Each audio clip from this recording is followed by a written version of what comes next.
अस्सलाम वालेकुम students. Chemistry के थर्ड लेक्चर में हमने ब्रांचेस ऑफ केमिस्ट्री को ही कंटिन्यू करना है। जो हमारी रिमेनिंग ब्रांचेस थी उनको हमने डिस्कस करना है। तो न्यूक्लियर केमिस्ट्री की तरफ चलते हैं। न्यूक्लियर केमिस्ट्री जैसे कि वर्ड ही शो कर रहा है, अव्वल तो इसमें जो न्यूक्लियस के अंदर जितने भी प्रोसेस हो रहे हैं हमने उनको स्टडी करना है, न्यूक्लियर प्रोसेसेस। और दूसरी चीज़ इसमें हमने रेडियो एक्टिविटी को स्टडी करना है।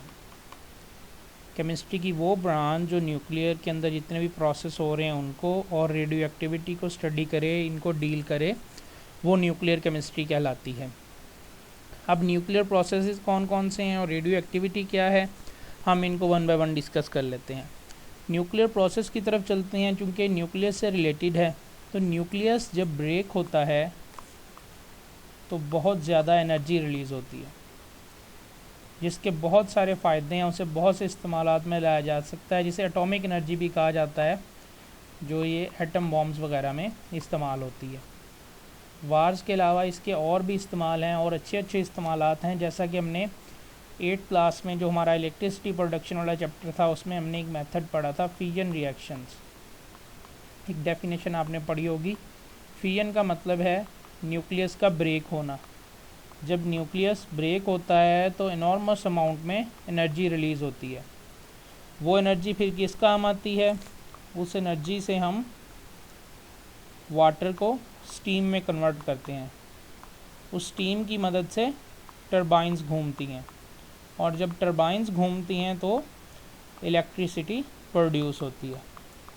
केमिस्ट्री की इस ब्रांच में हम ये सारे प्रोसेसेस को स्टडी करते हैं कि और किस तरह से एटॉमिक एनर्जी को डेली लाइफ में इस्तेमाल किया जा सकता है। इसकी एक एग्जांपल फिजन रिएक्शन है, जिसमें न्यूक्लियस ब्रेक होने की वजह से एनर्जी रिलीज़ होती है, जिससे फिर हम वाटर को स्टीम में कन्वर्ट करते हैं, उससे टरबाइंस घूमती हैं एंड देन टरबाइंस के अंदर मैग्नेट बिटवीन द वायर्स और वायर्स बिटवीन द मैग्नेट, और फिर इलेक्ट्रिसिटी प्रोड्यूस हो जाती है। दूसरी चीज़, न्यूक्लियर प्रोसेस के अलावा इसमें रेडियो एक्टिविटी को स्टडी किया जाता है।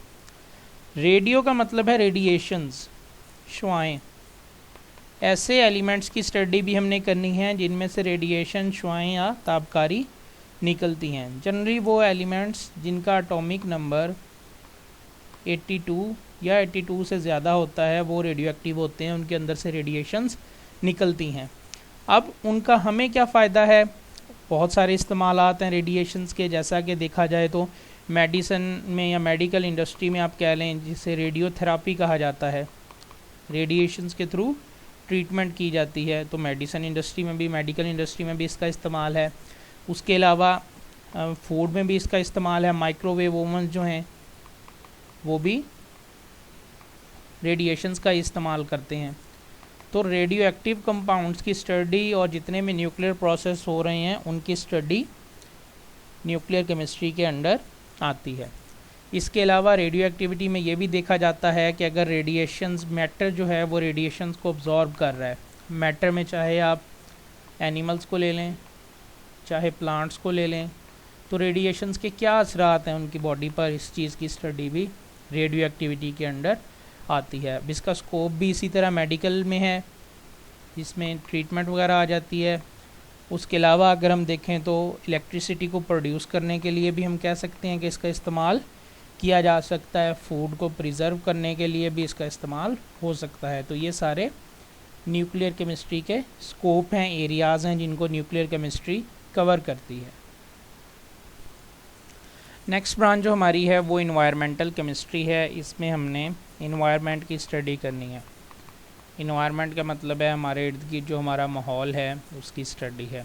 अब उसकी किस तरह से स्टडी है? इन्वायरमेंट के कंपोनेंट्स को हम स्टडी करेंगे कि इन्वायरमेंट कितनी चीज़ों पर मुश्तमिल है, उसमें कौन कौन सी चीज़ें शामिल हैं। नंबर 1 उसके कंपोनेंट्स की स्टडी, और सेकेंडली हमने स्टडी करना है कि ह्यूमन एक्टिविटीज़ का इफ़ेक्ट क्या है इन्वायरमेंट पे, जिसकी जो ह्यूमन एक्टिविटीज़ की वजह से, जैसा कि इंडस्ट्री है उसकी वजह से जो इन्वायरमेंट में पोल्यूशन जो है वो बढ़ रही है, उसकी स्टडी भी इन्वायरमेंटल केमिस्ट्री के अंडर आएगी। इन्वायरमेंटल केमिस्ट्री दो चीज़ों को कवर करती है।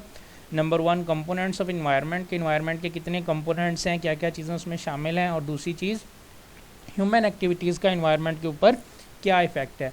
अब इन दोनों चीज़ों से, दोनों बातों से हमें क्या पता चलता है, उसका फ़ायदा क्या है, उससे हमें नॉलेज हासिल होता है।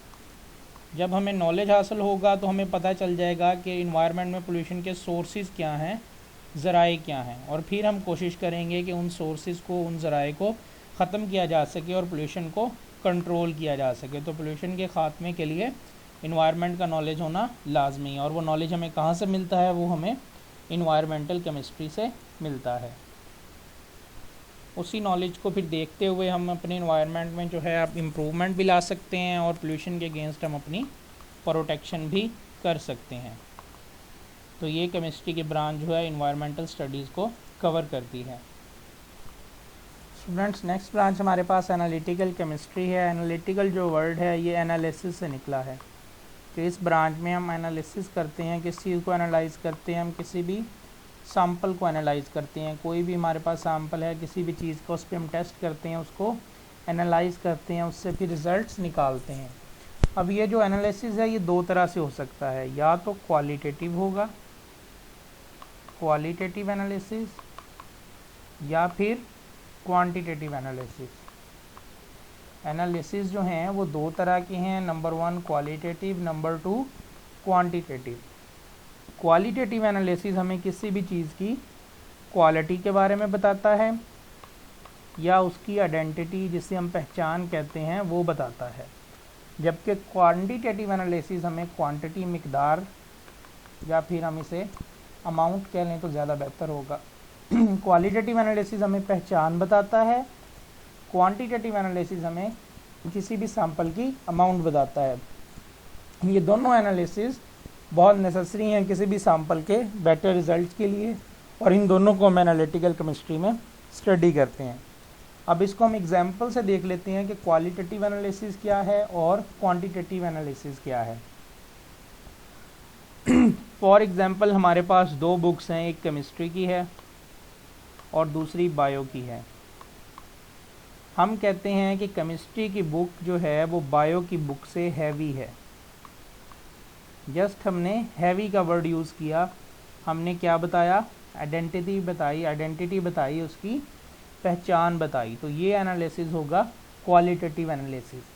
फिर जब हमने उसका वेट बताया कि जो केमिस्ट्री की बुक है वो 2 kg है फॉर एग्जांपल उसका वेट, और बायो की बुक का वेट जो है वो 1 kg है। अब यहाँ पर हम क्या बता रहे हैं? उसकी अमाउंट बता रहे हैं। तो ऐसे एनालिसिस जिनमें हम जस्ट आइडेंटिटी बताएं, पहचान बताएं, वो एनालिसिस क्वालिटेटिव एनालिसिस होते हैं। और जिसमें हम अमाउंट बता दें या क्वांटिटी बता दें कि इसका इतना वेट है, इसका इतना है, या किसी भी लिहाज से अमाउंट आ जाए, परसेंटेज आ जाए, कोई भी चीज़ आ जाए, वो एनालिसिस क्वांटिटेटिव एनालिसिस हो जाएगा। एक और एग्जांपल देखते हैं, आपकी बायो की बुक से ली गई है। वो हमारे पास दो लिक्विड हैं, एक वाटर है और दूसरा एथेनॉल है। अगर हम दोनों का 1-1 लीटर लें और कहें कि वाटर जो है वो एथेनॉल से हैवी है, water is heavier than ethanol, तो ये एनालिसिस क्वालिटेटिव एनालिसिस हो जाएगा। जस्ट हमने उसकी क्वालिटी बताई है, आइडेंटिटी, पहचान बताई है, हमने कोई भी अमाउंट यूज़ नहीं की। अगर हम दोनों का 1-1 लीटर लें, तो अगर हम 1 लीटर ही वाटर लें और 1 लीटर ही हमारे पास एथेनॉल हो, तो हम कहते हैं कि जो वाटर है वो एथेनॉल से हैवी है। वाटर एथेनॉल से हैवी है, हैवी होना एक आइडेंटिटी है, ये क्वालिटेटिव एनालिसिस है। 1 लीटर ऑफ वाटर, और दूसरी साइड पे अगर हम कहें कि जो वाटर का 1 लीटर है उसका वेट 1000 ग्राम है, और उसी जगह पे 1 लीटर ऑफ एथेनॉल का वेट 789 ग्राम है, इस वजह से वाटर हैवी है। अब यहाँ पर हम अमाउंट को यूज़ कर रहे हैं, इसलिए ये एनालिसिस जो होगा ये क्वांटिटेटिव होगा, क्योंकि ये हमें क्वांटिटी बता रहा है, और ये एनालिसिस क्वालिटेटिव होगा क्योंकि ये हमें जस्ट क्वालिटी बता रहा है।